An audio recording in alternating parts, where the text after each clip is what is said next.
जय श्री कृष्णा। राधे राधे जी। आज की कथा में आप सभी भक्तों का हार्दिक स्वागत है। भगवान श्री कृष्ण और श्रीमती राधा रानी की कृपा सदैव आप और आपके समस्त परिवार पर बनी रहे। और अब भगवान श्री हरि विष्णु का ध्यान करके आज की पावन कथा का प्रारंभ करते हैं। और जिन भक्तों ने इससे पहले का अध्याय नहीं सुना है तो इस कथा को सुनने के बाद पिछला अध्याय जरूर सुन लीजिए। इससे आपको आज की कथा समझने में आसानी होगी। श्री पराशर जी कहते हैं कि जब उन समस्त कन्याओं ने अतिशय अनुरागवश उन अनिंद्य कीर्ति मुनिवर को वरण कर लिया तो कन्या रक्षकों ने नम्रतापूर्वक राजा को संपूर्ण वृतांत ज्यों का त्यों कह सुनाया। अब ये जानकर राजा ने ये क्या कहता है, ये कैसे हुआ, अब मैं क्या करूं, मैंने क्यों उन्हें अंदर जाने के लिए कहा था। इस प्रकार सोचते हुए अत्यंत व्याकुल मन से इच्छा न होते हुए भी जैसे तैसे अपने वचनों का पालन किया और अपने अनुरूप विवाह संस्कार के समाप्त होने पर महर्षि सौभरी उन समस्त कन्याओं को अपने आश्रम में ले आए और वहां आकर उन्होंने दूसरे विधाता के समान अशेष शिल्प कल्प प्रणेता विश्वकर्मा को बुलाकर कहा कि इन समस्त कन्याओं में से प्रत्येक के लिए पृथक पृथक महल बनाओ, जिनमें खिले हुए कमल और सुंदर हंस तथा कारंदव आदि जल पक्षियों से सुशोभित जलाशय हों। सुंदर उपधान अर्थात मसनद, शैया और परिच्छद अर्थात ओढ़ने के लिए वस्त्र हो तथा पर्याप्त खुला हुआ स्थान हो। तब संपूर्ण शिल्प विद्या के विशेष आचार्य विश्वकर्मा ने भी उनकी आज्ञा के अनुसार सब कुछ तैयार करके उन्हें दिखलाया। तदनंतर महर्षि सौभरी की आज्ञा से उन महलों में अनिवार्यानंद नाम की महानदी निवास करने लगी। तब तो उन संपूर्ण महलों में नाना प्रकार के भक्ष्य, भोज्य और लेह्य आदि सामग्रियों से वे राजकन्याएं आए हुए अतिथियों और अपने अनुगत भृत्य वर्ग को तृप्त करने लगी। एक दिन पुत्रियों के स्नेह से आकर्षित होकर राजा मानधाता ये देखने के लिए कि वे अत्यंत दुखी हैं या फिर सुखी, महर्षि सौभरी के आश्रम के निकट आए तो उन्होंने क्या देखा कि वहां अति रमणीय उपवन और जलाशयों से युक्त स्फटिक शिला के महलों की पंक्ति देखी, जो फैलती हुई मयूख मालाओं से अत्यंत मनोहर मालूम पड़ती थी। तदनंतर वे एक महल में जाकर अपनी कन्या का स्नेहपूर्वक आलिंगन करके आसन पर बैठे और फिर बढ़ते हुए प्रेम के कारण नैनों में जल भरकर बोले, बेटी तुम लोग यहाँ सुखपूर्वक हो ना, तुम्हें किसी प्रकार का कोई कष्ट तो नहीं है। महर्षि सौभरी तुम्हें स्नेह करते हैं या नहीं, क्या तुम्हें हमारे घर की याद भी आती है। पिता के ऐसा कहने पर उस राजपुत्री ने कहा कि पिताजी, ये महल अत्यंत रमणीय है, ये उपवन आदि भी अतिशय मनोहर हैं। खिले हुए कमलों से युक्त इन जलाशयों में जल पक्षीगण सुंदर बोली बोलते रहते हैं। भक्ष्य भोज्य आदि खाद्य पदार्थ, उबटन और वस्त्राभूषण आदि भोग तथा सुकमा शय्यासन आदि सभी मन के अनुकूल हैं। इस प्रकार हमारा गारहस्थ यद्यपि सर्वशक्ति संपन्न है तथापि अपनी जन्मभूमि की याद भला किसको नहीं आती। आपकी कृपा से यद्यपि सब कुछ मंगलमय है तथापि मुझे एक बड़ा दुख है कि हमारे पति ये महर्षि मेरे घर से बाहर कभी नहीं जाते। अत्यंत प्रीति के कारण ये केवल मेरे ही पास रहते हैं, मेरी अन्य बहनों के पास ये जाते ही नहीं हैं। इस कारण से मेरी बहनें अत्यंत दुखी होंगी, यही मेरे अति दुख का कारण है। उसके ऐसा कहने पर राजा ने दूसरे महल में आकर अपनी कन्या का आलिंगन किया और आसन पर बैठने के अनंतर उससे भी इसी प्रकार पूछा। उसने भी इसी प्रकार महल आदि संपूर्ण उपभोग के सुख का वर्णन किया और कहा कि अतिशय प्रीति के कारण महर्षि केवल मेरे ही पास रहते हैं और किसी बहन के पास नहीं जाते। इस प्रकार पूर्ववत सुनकर राजा एक एक करके प्रत्येक महल में गए और प्रत्येक कन्या से इसी प्रकार पूछा और उन सबने भी वैसा ही उत्तर दिया। अंत में आनंद और विस्मय के भार से विवश चित्त होकर उन्होंने एकांत में स्थित भगवान सौभरी की पूजा करने के अनंतर उनसे कहा, हे भगवान, आपकी ही योग सिद्धि का यह महान प्रभाव देखा है। इस प्रकार के महान वैभव के साथ और किसी को भी विलास करते हमने नहीं देखा, सो ये सब आपकी तपस्या का ही फल है। इस प्रकार उनका अभिवादन करके वे कुछ काल तक उन मुनिवर के साथ ही अभिमत भोग भोगते रहे और अंत में अपने नगर को चले गए। काल क्रम से उन राजकन्याओं से सौभरी मुनि के 150 पुत्र हुए। इस प्रकार दिन दिन स्नेह का प्रसाद होने से उनका हृदय अतिशय ममतामय हो गया। वे सोचने लगे कि क्या मेरे ये पुत्र मधुर बोली से बोलेंगे, अपने पांवों से चलेंगे, क्या ये युवावस्था को प्राप्त होंगे? उस समय क्या मैं इन्हें सपत्नीक देख सकूंगा? फिर क्या इनके पुत्र होंगे और मैं इन्हें अपने पुत्र और पोत्रों से युक्त देखूंगा? इस प्रकार कालक्रम से दिनानुदिन बढ़ते हुए इन मनोरथों की उपेक्षा करके वे सोचने लगे कि अहो, मेरे मोह का यह कैसा विस्तार है। इन मनोरथों की तो हजारों लाखों वर्षों में भी समाप्ति नहीं हो सकती। उनमें से यदि कुछ पूर्ण हो भी जाते हैं तो उनके स्थान पर अन्य नए मनोरथों की उत्पत्ति हो जाती है।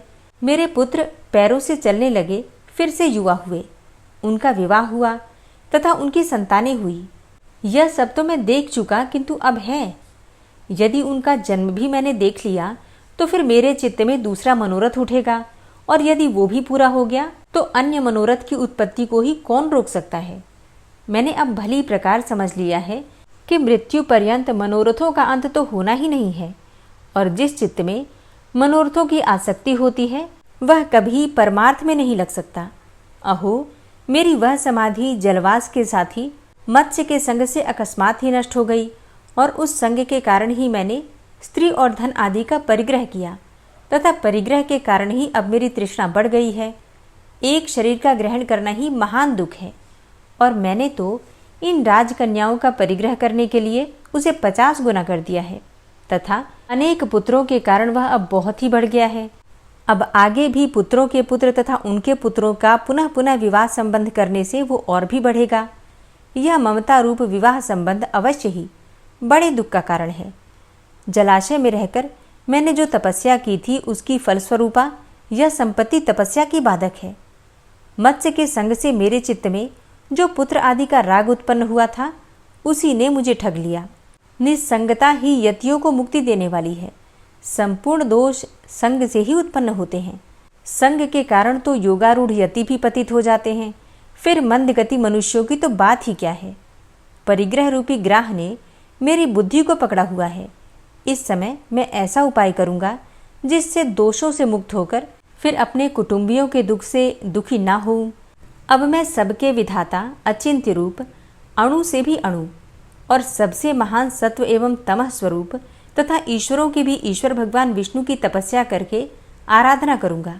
उन संपूर्ण तेजोमय सर्वस्वरूप अव्यक्त विस्पष्ट शरीर अनंत श्री विष्णु भगवान में मेरा दोष रहित चित्त सदा निश्चल रहे, और जिससे कि मुझे फिर से जन्म न लेना पड़े। जिस सर्वरूप अमल अनंत सर्वेश्वर और आदि मध्य शून्य से पृथक और कुछ भी नहीं है, उन गुरुजनों के भी परम गुरु भगवान विष्णु की मैं शरण लेता हूँ। श्री पराशर जी कहते हैं कि इस प्रकार मन ही मन सोचकर सौभरी मुनि पुत्र गृह आसन परिच्छद आदि संपूर्ण पदार्थों को छोड़कर अपनी समस्त स्त्रियों के साथ वन में चले गए। वहां वानप्रस्थों के योग्य समस्त क्रियाकलाप का अनुष्ठान करते हुए संपूर्ण पापों का क्षय हो जाने पर तथा मनोवृत्ति के राग द्वेषहीन हो जाने पर आहवनी आदि अग्नियों को अपने में स्थापित करके सन्यासी हो गए।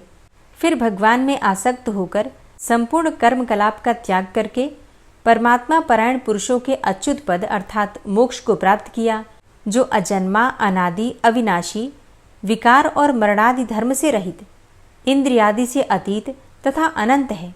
इस प्रकार मानधाता की कन्याओं के संबंध में मैंने इस चरित्र का वर्णन किया है। जो कोई इस सौभरी चरित्र का स्मरण करता है अथवा पढ़ता पढ़ाता सुनता सुनाता है, धारण करता है, लिखता है लिखवाता है तथा सीखता और सिखाता है अथवा उपदेश करता है, उसके 6 जन्मों तक दुस्संतति असत धर्म और वाणी अथवा मन में कुमार्ग की प्रवृत्ति तथा किसी भी पदार्थ में ममता नहीं होती।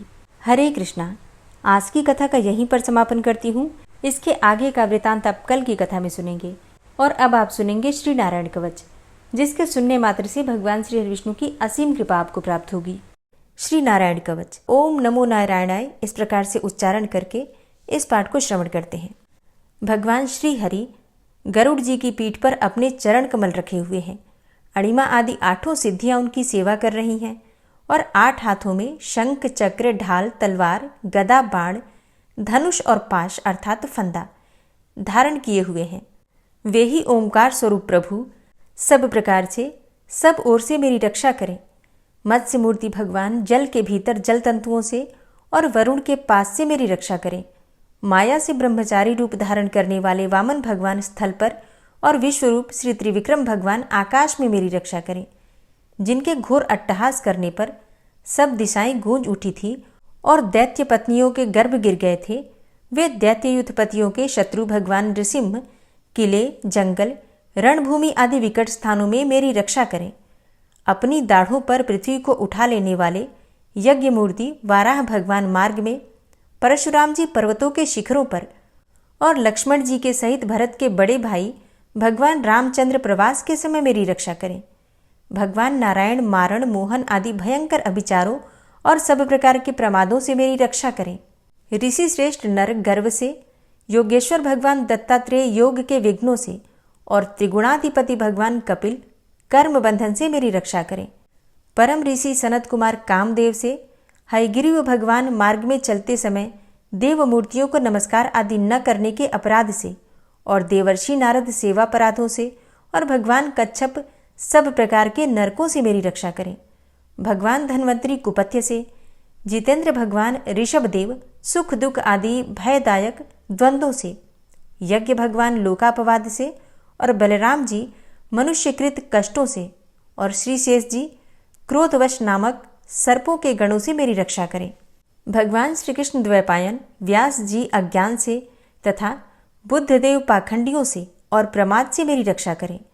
धर्म रक्षा करने वाले महान अवतार धारण करने वाले भगवान कल्कि पाप बहुल कलिकाल के दोषों से मेरी रक्षा करें। प्रातःकाल भगवान केशव अपनी गदा लेकर, कुछ दिन चढ़ जाने पर भगवान गोविंद अपनी बांसुरी लेकर और दोपहर के पहले भगवान नारायण अपनी तीक्ष्ण शक्ति लेकर और दोपहर को भगवान विष्णु चक्रराज सुदर्शन लेकर मेरी रक्षा करें। तीसरे पहर में भगवान मधुसूदन अपना प्रचंड धनुष लेकर मेरी रक्षा करें और सायंकाल में ब्रह्मा आदि त्रिमूर्तिधारी माधव, सूर्यास्त के बाद ऋषिकेश, अर्धरात्रि के पूर्व तथा अर्धरात्रि के समय अकेले भगवान पद्मनाभ मेरी रक्षा करें। रात्रि के पिछले प्रहर में श्रीवत्स लांछन श्रीहरि, उषा काल में खड्गधारी भगवान जनार्दन और सूर्योदय से पूर्व श्री दामोदर और संपूर्ण संध्याओं में काल मूर्ति भगवान विश्वेश्वर मेरी रक्षा करें। हे सुदर्शन, आपका आकार चक्र रथ के पहिए की तरह है। आपके किनारे का भाग प्रलयकालीन अग्नि के समान अत्यंत तीव्र है। आप भगवान की प्रेरणा से सबोर घूमते रहते हैं। जैसे आग वायु की सहायता से सूखे घास फूस जला डालती है, वैसे ही आप हमारी शत्रु सेना को शीघ्र से जला दीजिए। हे कौमुद की गदा, आपसे छूटने वाली चिंगारियों का स्पर्श वज्र के समान असह्य है। आप भगवान अजित की प्रिया हैं और मैं उनका सेवक हूँ। इसलिए आप कुष्मांड, विनायक, यक्ष, राक्षस, भूत और प्रेत आदि ग्रहों को अभी कुचल डालिए तथा मेरे शत्रुओं को चूर चूर कर दीजिए। हे शंखश्रेष्ठ, आप भगवान श्री कृष्ण के फूंकने से भयंकर शब्द करके मेरे शत्रुओं का दिल दहला दीजिए एवं यातुधान, प्रमथ, प्रेत, मातृका, पिशाच तथा ब्रह्म राक्षस आदि भयावने प्राणियों को यहाँ से तुरंत भगा दीजिए। भगवान की श्रेष्ठ तलवार, आपकी धार बहुत तीक्ष्ण है। आप भगवान की प्रेरणा से मेरे शत्रुओं को छिन्न भिन्न कर दीजिए। भगवान की प्यारी ढाल, आप में सैकड़ों चंद्राकार मंडल है। आप पाप दृष्टि, पापात्मा शत्रुओं की आंखें बंद कर दीजिए और उन्हें सदा के लिए अंधा बना दीजिए। सूर्य आदि ग्रह, धूमकेतु, पुच्छल तारे आदि केतु, दुष्ट मनुष्य, सर्प आदि रेंगने वाले जंतु, दाढ़ों वाले हिंसक पशु, भूत प्रेत आदि तथा पापी प्राणियों से हमें जो भय हो और जो हमारे मंगल के विरोधी हों, वे सभी भगवान के नाम, रूप तथा आयुधों का कीर्तन करने से तत्काल नष्ट हो जाएं। बृहद, रथंतर आदि सामवेदीय स्तोत्रों से जिनकी स्तुति की जाती है, वे वेद मूर्ति भगवान गरुड़ और विश्वक्सेन जी अपने नामोच्चारण के प्रभाव से हमें सब प्रकार की विपत्तियों से बचाएं। श्रीहरि के नाम, रूप, वाहन, आयुध तथा श्रेष्ठ पार्षद हमारी बुद्धि, इंद्रिय, मन और प्राणों को सब प्रकार की आपत्तियों से बचाएं। जितना भी कार्य अथवा कारण रूप जगत है, वह वास्तव में भगवान ही है। इस सत्य के प्रभाव से हमारे सारे उपद्रव नष्ट हो जाएं। जो लोग ब्रह्म और आत्मा की एकता का अनुभव कर चुके हैं, उनकी दृष्टि में भगवान का स्वरूप समस्त विकल्पों से रहित है, भेदों से रहित है, फिर भी वे अपनी माया शक्ति के द्वारा भूषण, आयुध और रूप नामक शक्तियों को धारण करते हैं, यह बात निश्चित रूप से सत्य है। इस कारण सर्वज्ञ, सर्वव्यापक भगवान श्री हरि सदा सर्वत्र सब स्वरूपों से हमारी रक्षा करें। जो अपने भयंकर अट्टहास से सब लोगों के भय को भगा देते हैं और अपने तेज से सबका तेज ग्रस लेते हैं, वे भगवान नृसिंह दिशा विदिशा में नीचे ऊपर बाहर भीतर सब ओर से हमारी रक्षा करें। हे देवराज इंद्र, मैंने तुम्हें यह नारायण कवच सुना दिया है। इस कवच से तुम अपने को सुरक्षित कर लो, बस फिर तुम अनायास ही सब दैत्य युद्धपतियों को जीत कर लोगे।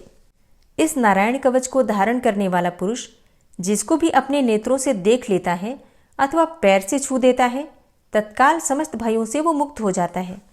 जो इस वैष्णवी विद्या को धारण कर लेता है, उसे राजा, डाकू, प्रेत, पिशाच आदि और बाघ आदि हिंसक जीवों से कभी किसी प्रकार का भय नहीं होता। हे देवराज, प्राचीन काल की बात है, एक कौशिक गोत्री ब्राह्मण ने इस विद्या को धारण करके योग धारणा से अपना शरीर मरुभूमि में त्याग दिया। अब जहां उस ब्राह्मण का शरीर पड़ा था, उसके ऊपर से एक दिन गंधर्वराज चित्ररथ अपनी स्त्रियों के साथ विमान पर बैठकर निकले। वहां आते ही वे नीचे की ओर सिर किए विमान सहित आकाश से पृथ्वी पर गिर पड़े।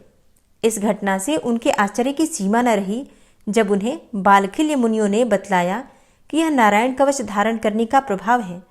तब उन्होंने उस ब्राह्मण देव की हड्डियों को ले जाकर पूर्ववाहिनी सरस्वती नदी में प्रवाहित कर दिया और फिर स्नान करके वे अपने लोक को चले गए।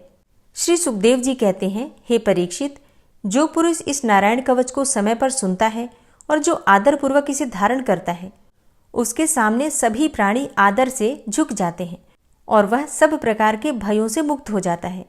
हे परीक्षित, शतक्रतु इंद्र ने आचार्य विश्वरूप जी से यह वैष्णवी विद्या प्राप्त करके रणभूमि में असुरों को जीत लिया और वे त्रैलोक्य लक्ष्मी का उपभोग करने लगे। श्री नारायण कवच संपूर्ण हुआ। दोस्तों, उम्मीद करती हूँ आज की कथा आपको ज़रूर पसंद आई होगी।